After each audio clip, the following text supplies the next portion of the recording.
Okay, so today I want to bring to you a cutting edge study that was done on the treatment of panic disorder. What you're looking at is the study that was done in 2012, right here.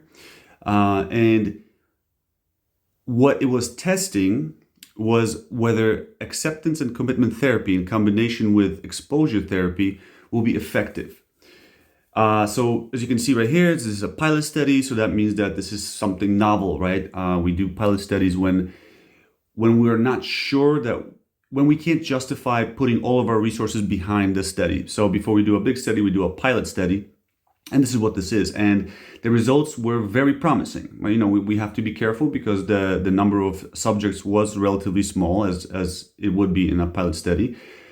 But again, the results were very promising, and I'll show you the results. You will see it yourself. So quickly about me, my name is A.J.B. I am a psychotherapist in the state of New York and New Jersey. And that's it. Let's just jump into it. So maybe let's start by just getting an idea of what this study is about by reading the abstract. So this is relatively short, so let's just get right to it. Cognitive and biobehavioral coping skills are central to psychosocial therapies and are taught to facilitate and improve exposure therapy. While traditional coping skills are aimed at controlling maladaptive thoughts or dysregulations in physiology, newer approaches that explore acceptance, diffusion, and value-based direction have been gaining interest. Okay, so let me just quickly break it down. Typically, I don't know if you saw the video I put out just recently about it's a long video, it's like 40 minutes, about what the main the main evidence-based treatment modality is right now for panic disorder.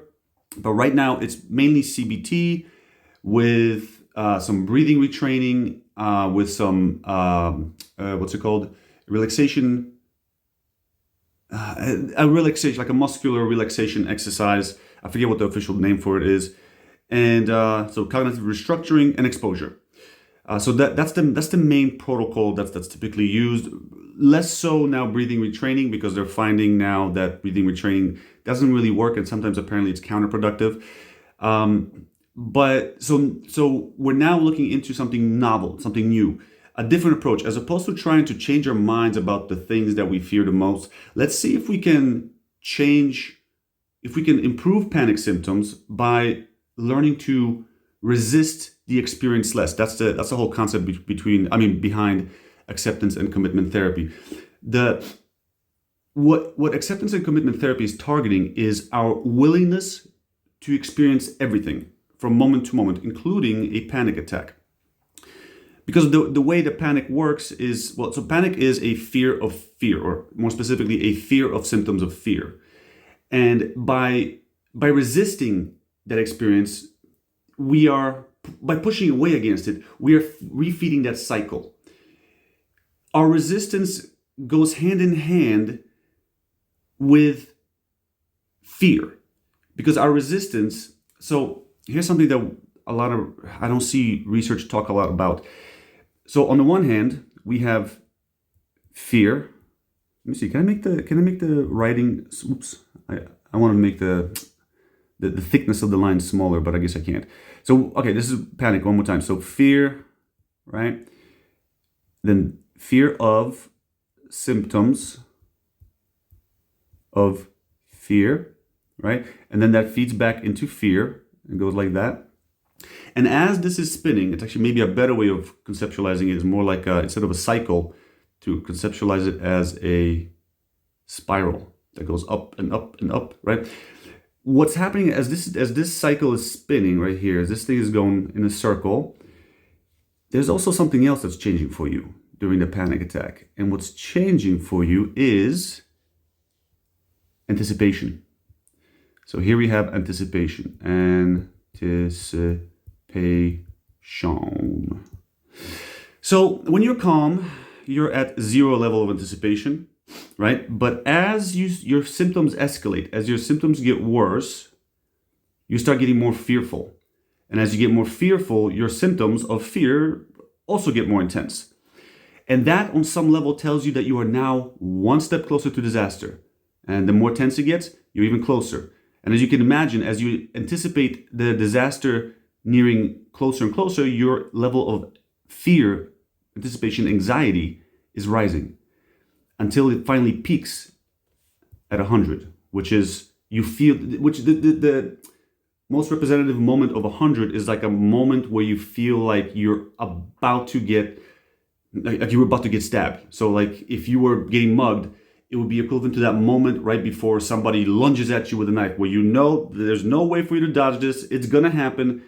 And so if you can imagine that white, cold fear you would feel in that moment, that's like the peak of a panic attack. So whenever we resist, we are increasing our anticipation. But if we find a way inside of ourselves to accept what is about to happen, to be open to what is happening, this decreases. This anticipation decreases. Okay, so that's the basic concept behind it. Now, I say it could also be better represented by a spiral, because that's kind of what happens, right? With each loop, you're going higher and higher and higher in terms of your anxiety. And the spiral nature represents also your anticipation anxiety, right? So this will be the anticipation right here. And let's just say end. Okay, so we got that. Let's keep going. Acceptance and commitment therapy involves creating an open, non-judgmental stance towards whatever thoughts, feelings, and bodily sensations arise in a given moment, experiencing them for what they are and moving toward them while inner experiences such as anxiety are present. So my understanding was that actually ACT is not so much about willful movement towards. So, but you know, maybe there's something I missed, or maybe there's some variation that the researchers are referring to. But yeah, my understanding was ACT is more about kind of like this middle ground acceptance, right? An openness for this to happen or not. Maybe, yes, no, I'm okay with it, right? That's the kind of attitude that ACT typically fosters. This approach can be seen as consistent with exposure therapies and may be utilized to organize and facilitate engagement in exposure exercises. All right, so that's probably the most important stuff. Basically, they're just saying that we're going to try to apply acceptance and commitment therapy through exposure. Let me just add a little bit more background. Typically, when we do exposure therapy, typically we give you something to focus on. So when we do exposure, let me jump into how exposure is typically done. We create a exposure hierarchy, right? So at the bottom is your least scary thing. Then the next level is a little more scary thing. And then the next level is something even more scarier, and on, and you get the point, right? And as let's say you're starting here. Let's say this is where you're at right now. We will instruct you either in some sort of relaxation exercise, or something along those lines. Usually, typically something along the lines of a relaxation exercise, maybe a breathing exercise, something to stabilize your mind. That's typically, not everybody explains it the way I'm explaining it, but in my experience, that's exactly how these things work. And this is where acceptance stands out, because it's no longer just something to stabilize your mind. It's no longer just something to give you something to focus on as you sit there waiting for your anxiety to drop, right? Because the way we move through this exposure hierarchy is we typically just wait for your anxiety to drop. And once your anxiety drops at 0 at the first exposure, we then move you up to the number 1. Once your anxiety drops at number 1, we move you to number 3. And on it goes, right? So, oh, by the way, and specifically just to give you a better idea of what this exposure hierarchy represents, the 0, 1, oh, I skipped 2.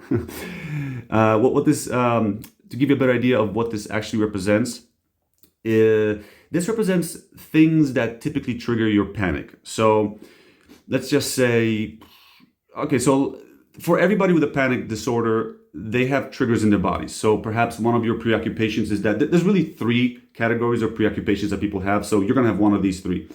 Either cardiac preoccupation, so something related to heart. Maybe I'll have a heart attack. Maybe I'll have an aneurysm. Respiratory preoccupations. So these are fears typically around, people oftentimes complain about not being able to swallow. And a lot of times the fears revolve around suffocating. And then lastly, we have derealization or derealized symptoms. So these are typically the comments people will make. I feel like I'm about to lose my mind. I'm afraid I'm going to go crazy. I'm afraid I'm going to lose control.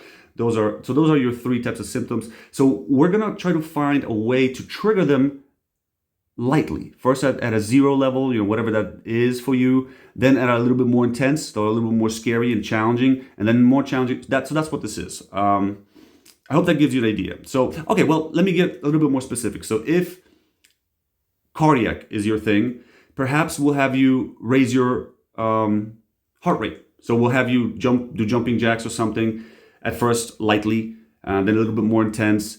That could be one way of setting off cardiac fears. If your fear is fear of suffocation, we might have you breathe through a straw. If you have a fear associated with feeling dizzy, like you're about to faint, we might have you spin in a circle, just shake your head back and forth. If it's a different breathing related fear, we might have you hyperventilate on purpose. So that's what that is. I feel like I was going towards something and I lost my train of thought. Whatever. So now let me show you how effective this was. Boom, here we are. Look at this. This pretty much summarizes the whole study. So on the left-hand side, you see pre-session, session 1, session 2, session 3, and down it goes. That just represents the progression of the sessions. And here you have the levels. So I'll explain what these measures are, these measures right here. But you can see, before I even explain it to you, let me just look at the numbers, right? So the first one, the ACQ one, starts at 23, and look where it ends, 7.6. That's a huge change, right? ASI starts at 37, ends at 15. Again, more than half. FFMQ, that's a different measure. It's a measure of mindfulness. Don't worry about it, because this doesn't represent the symptoms. PDSS, another measure of panic, starts at 2, ends at 0.5. That's pretty impressive. And here's the range, by the way. There's a range of each one of them. So PDSS ranges from 0 to 4, so it's almost at 0. ASI ranges from 0 to 64, it's down to 15 from 37. ACQ from 0 to 56, 23 to 7. So let me quickly explain what these are. So ACQ is, you have a cheat sheet right here, down here. ACQ stands for Agoraphobia Cognition Questionnaire. So even though it's for agoraphobia, it represents, it asks questions that are typically experienced by people who have panic attacks, fears that revolve around panic. ASI is not a direct measure of panic, but it stands for anxiety sensitivity, index. And anxiety sensitivity, you can maybe think of it like a lever, right? Think of it like a lever. If it's set to high, you're more likely to experience a lot of anxiety.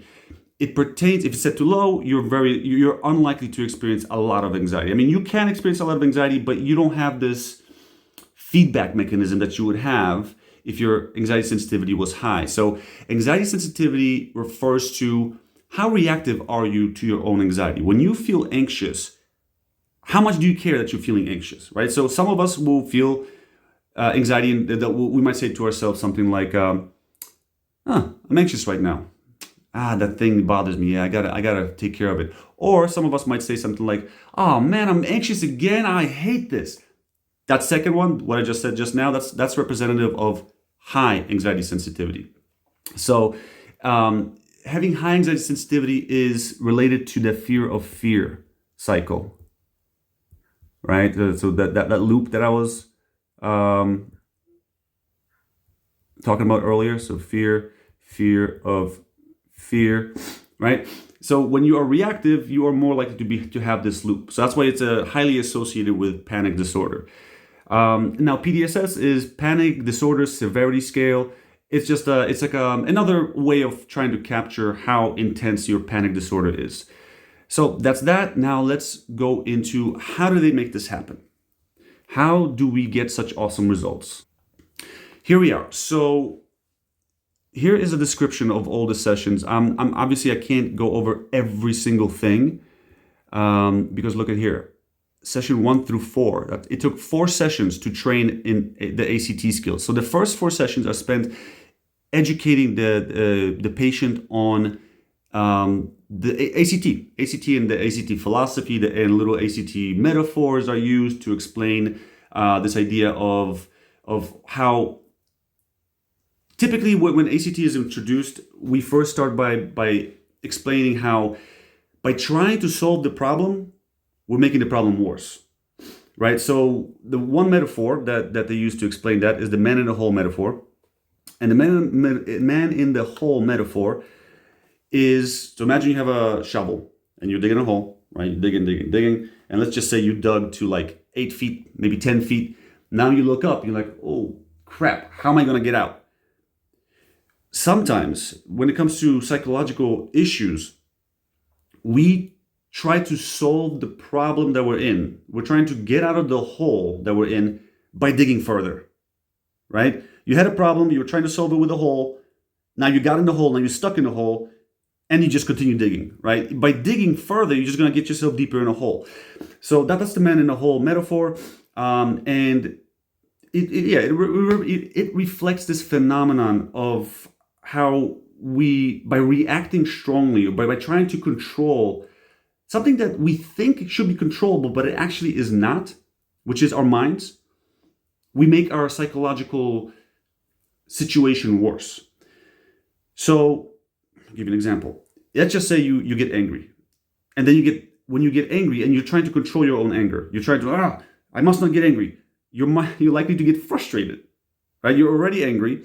Then you notice that you're getting angry. You might end up getting more frustrated because you are now trying to fight something that just naturally is happening for you. And I think there is a belief in our society that we can control our thoughts, our emotions. But the truth of the matter is we really can't. We can't, the mind in a lot of Buddhist philosophy, in some Buddhist philosophy, I don't know if in all, but I came across this when studying Buddhist philosophy. They treat the mind like a sixth sense. So the same way you can't just stop feeling things, like I'm tapping myself on the hand right now, I can't just turn that off. I feel it, no matter what. Same thing with the mind. I can't turn it off. It's going to produce thoughts. It's going to make me remember things. It's going to make me, and I might, this is actually important, I will have reactions to the thoughts within my mind that my mind generates. My mind will have thoughts in the form of words. My mind will also have thoughts in the form of images, sounds, right? So there's a lot of focus in ACT about language, right? So I might say, that's a scary thought. But what ACT will encourage you to do, so let's just say I think about, what could I be thinking about? Getting hit by a car. Okay. So I'm just sitting here and I'm thinking about, I'm going to a store. Okay, yeah, I could go to a store. And then I just had this intrusive thought, that vision of me getting hit by a car. And I could say, that's a scary thought.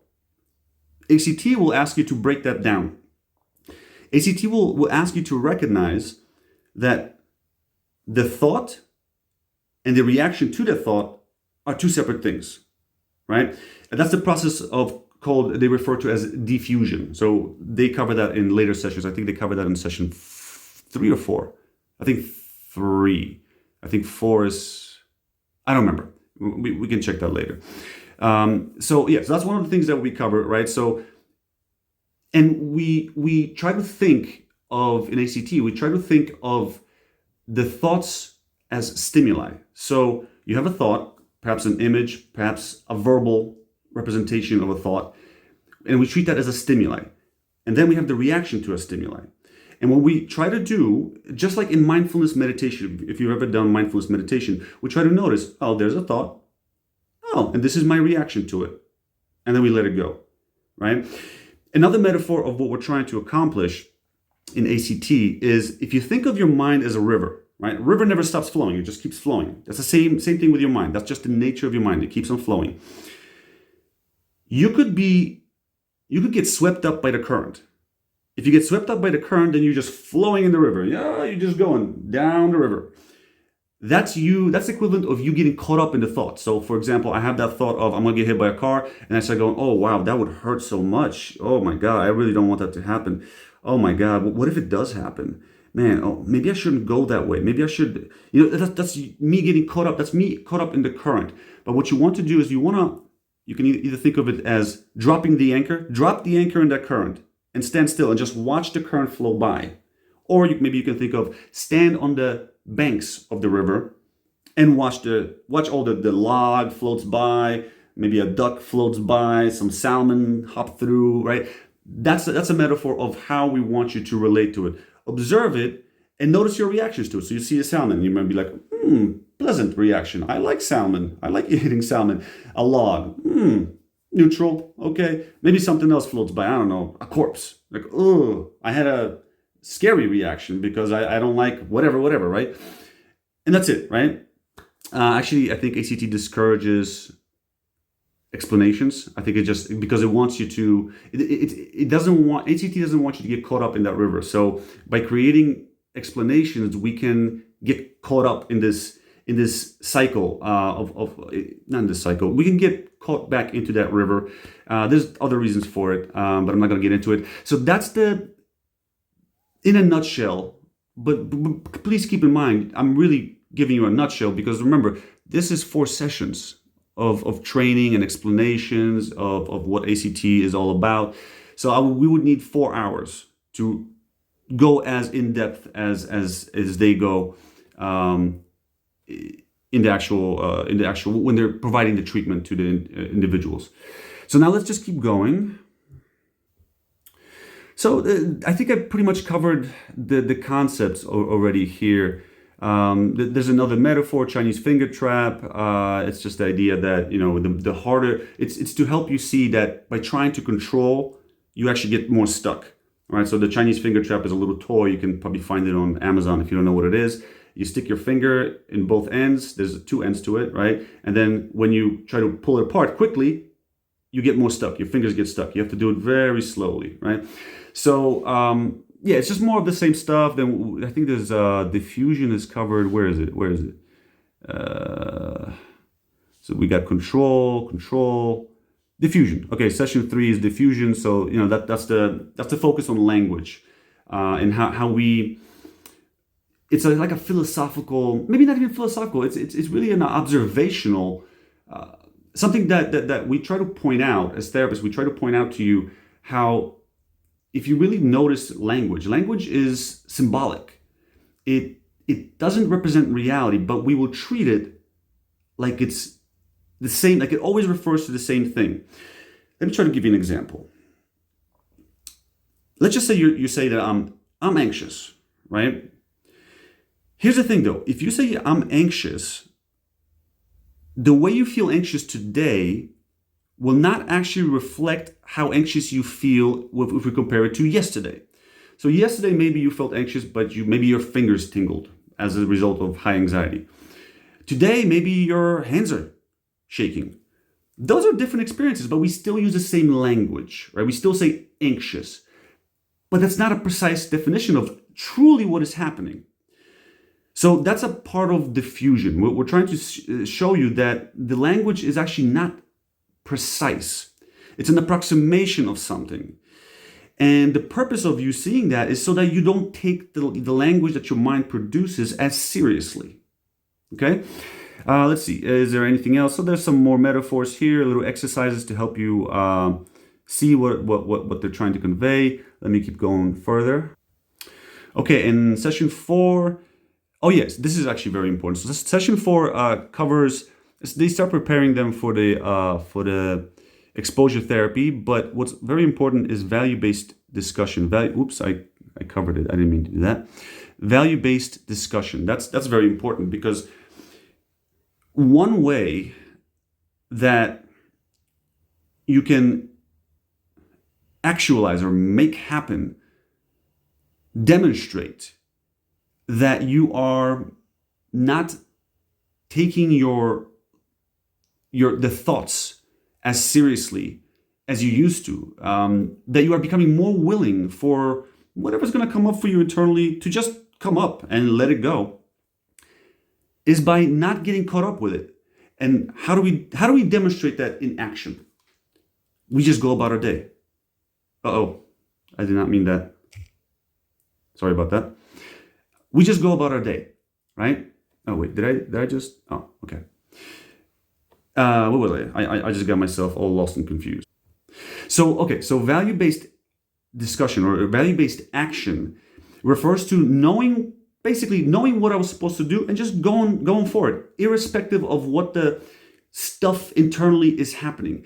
And this is important because a lot of times people, well, I think everybody, they will stop doing everything. They'll in action, it's almost like when you have a panic attack and you stop doing whatever you were doing, you're behaviorally saying to yourself and your environment and everything else that what is happening internally is, I'm taking it so seriously, it's so important that I must stop everything else. But if you force yourself a bit to just let all that stuff happen and continue to try to pursue your own goals and execute your values, do what you believe you should be doing right now. So like right now, maybe, I don't know, let's just say you're a student and you're studying and you start getting a panic attack. What you will do is you go into your ACT skills, the skills that I know we didn't cover in great detail, but you practice your ACT skills, you become more mindful, and you practice standing on the banks of the river as opposed to being in the river. And then you bring yourself back to what you were doing, go back to the studying. It's not necessarily going to be easy, but this is how you are behaviorally showing yourself that by forcing yourself to reconnect to what you believe you should be doing, as opposed to just being all caught up in the panic and just stopping everything, you're showing yourself that this is not as important as I once thought it was. Okay, it's kind of like also a form of exposure therapy. Anyways, so now, so then finally at session 5, we start exposure. So as I was mentioning, we do the hierarchy thing, and whereas I mentioned in the beginning that we decide traditionally when we do exposure therapy, we move from one rung to the next based on whether your anxiety has dropped. So if it's dropped here, we move to the next one. If it dropped here, we move to the next one. With ACT, if you're applying ACT, we make our decision a little bit differently. Instead of waiting for anxiety to drop, we wait for your willingness to rise to a sufficient level where you feel you are ready to face the next one. So the concepts are overlapping, right? It will likely overlap a bit with your anxiety dropping, but in this other version, in the version where we wait for your willingness to rise to a sufficient level, there is a chance that you will challenge yourself more, right? You will push yourself to allow a more intense experience to unfold within you. Does that make sense? I'm going to assume you said yes. So that's it. I think that's it. Let me just double check. Yep, that's it. I hope you found this interesting. This is very promising. These are very promising results. And I do hope that there will be more work done on it, because from my private practice experience, acceptance is the way to go.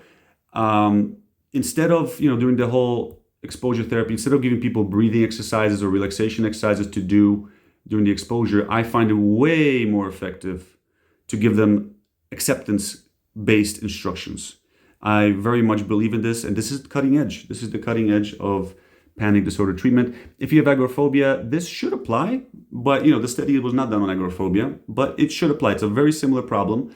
A lot of times people with panic disorder will also have agoraphobia, and agoraphobia is almost, if not always, I think I can safely say that it's always tied to fear of having a panic attack. The reason why I don't go to the store is because I'm afraid I will have a freak out and I'm gonna get embarrassed or whatever. I'm gonna faint, right? And the fainting or the freakouts, they're related to having experienced a panic attack once before. Hope you enjoyed that. Take care.